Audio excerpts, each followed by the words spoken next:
اور یہ جو ترکی میں ابھی آیا ہے نا زلزلہ، تو اب لوگوں کی کیا بات اٹھ رہی ہے، کوئی کہہ رہا ارے بہت برے لوگ ہیں وہاں کے، دیکھو اللہ تعالیٰ کا کیسے ان پر عذاب آیا۔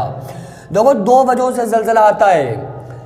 دو وجہ ہوں گی نا، دو ایسے خطرناک کام جس کی وجہ سے دنیا کے اندر زلزلہ آتا ہے۔ لیکن جس قوم پہ، جس ملک میں، جس جگہ زلزلہ آ جائے تو یہ نہیں سمجھنا چاہیے کہ وہاں کے لوگ اور وہ لوگ جن پر زلزلہ آیا ہے، جو زلزلے سے تباہ ہو گئے، وہ بڑے برے لوگ ہیں، یہ نہیں کہنا چاہیے۔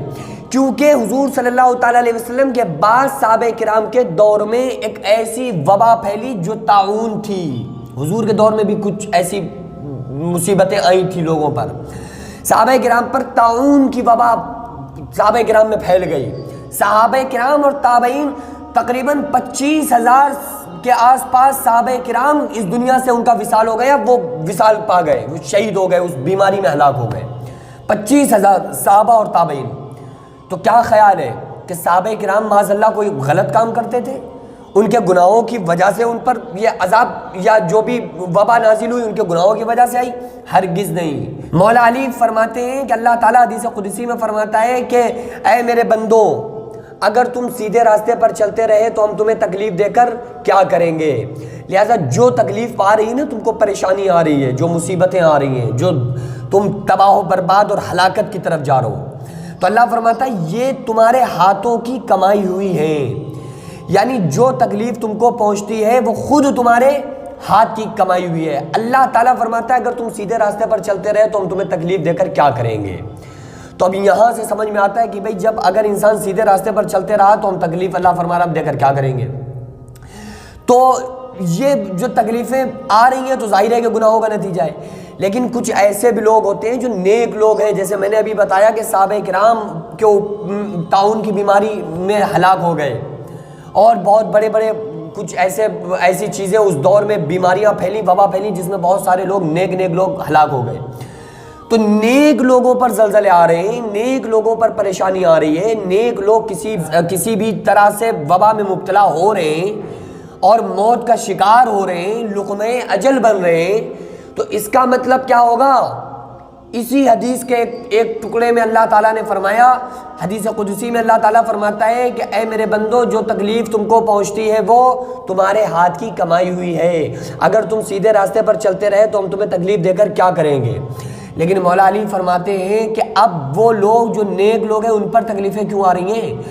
تو اللہ تعالیٰ فرماتا ہے کہ یہ پھر ان کا امتحان ہے۔ ان اللہ اشترى من المؤمنین انفسهم واموالهم بان لهم الجنہ، بے شک اللہ تعالیٰ نے مومنوں کے جان اور مال کو جنت کے بدلے میں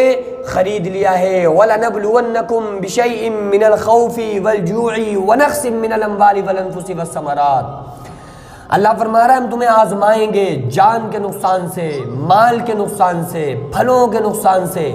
تو ہم تمہیں ایسے آزمائیں گے۔ تو اب یہ نیک بندوں پر اگر کسی قسم کی پریشانی، زلزلے، مصیبتیں آ رہی ہیں تو اس کا مطلب کیا ہے کہ وہ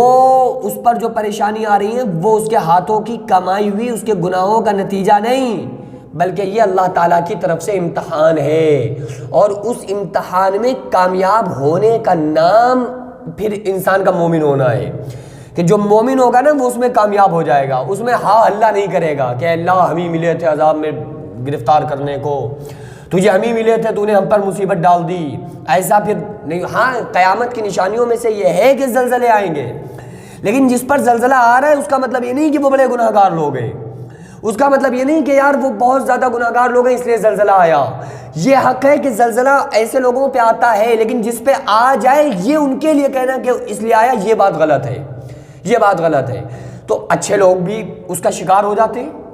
بعض مرتبہ آسمانی بلائیں نازل ہوتی ہیں اس میں اچھے لوگ بھی شکار ہو جاتے ہیں۔ حدیث پاک کا مفہوم ہے کہ وہ اچھے لوگ جو کسی وبا میں مبتلا ہو گئے نا، یا کسی عذاب ان پر کسی طرح کا آ گیا، تو وہ اللہ تعالیٰ قیامت کے دن اس کا ان کو اجر عطا فرما دے گا کہ دنیا میں تم پر ایک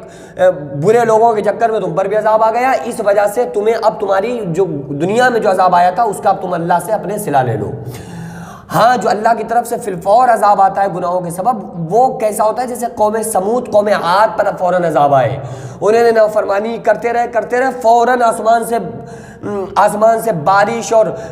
کہیں آگ کی بارش، کہیں انگاروں کی بارش، کہیں گندک کی پٹاس کی بارش، اور کہیں زمین پلٹ گئی، کہیں جبریل فرشتوں نے لے جا کر بستی کو اور آسمان پہ لے جا کے اونچائی پر لے جا کے زمین کو پٹک دیا، پھر وہ عذابات اس طرح سے بھی لوگوں پر آئے۔ لیکن یہ کہہ دینا کہ بھائی اس وجہ سے عذاب آیا کیونکہ یہ بڑے گناہگار لوگ تھے، یہ فیصلہ اور یہ اختیار اللہ نے ہمیں نہیں دیا ہے کہ ہم کسی کے بارے میں فیصلہ کریں۔ تو بہرحال یہ ہمیں ایسے وقت میں اللہ سے مدد طلب کرنی چاہیے، استغفار کرنا چاہیے، رجوع کرنا چاہیے، اللہ کی طرف آنا چاہیے، کیونکہ اللہ تعالیٰ دکھاتا ہے کہ دیکھو اللہ تعالیٰ چاہے نا تو دنیا میں ہی عذاب بھیج سکتا ہے، دنیا کو ایسے ہی دنیا میں فوراً عذاب بھیج سکتا ہے، لیکن اللہ تعالیٰ نے قیامت کے دن کے لیے رکھا ہے، مالک یوم الدین، انصاف کے دن کا حاکم، قیامت کے دن اللہ فیصلہ کرے گا۔ اگر دنیا فیصلہ کرنے کی جگہ ہوتی نا تو ان سے بڑا گناہگار کوئی نہیں ہے جنہوں نے محمد رسول اللہ صلی اللہ علیہ وسلم کو طائف میں پتھر مارے تھے، ہے کہ نہیں؟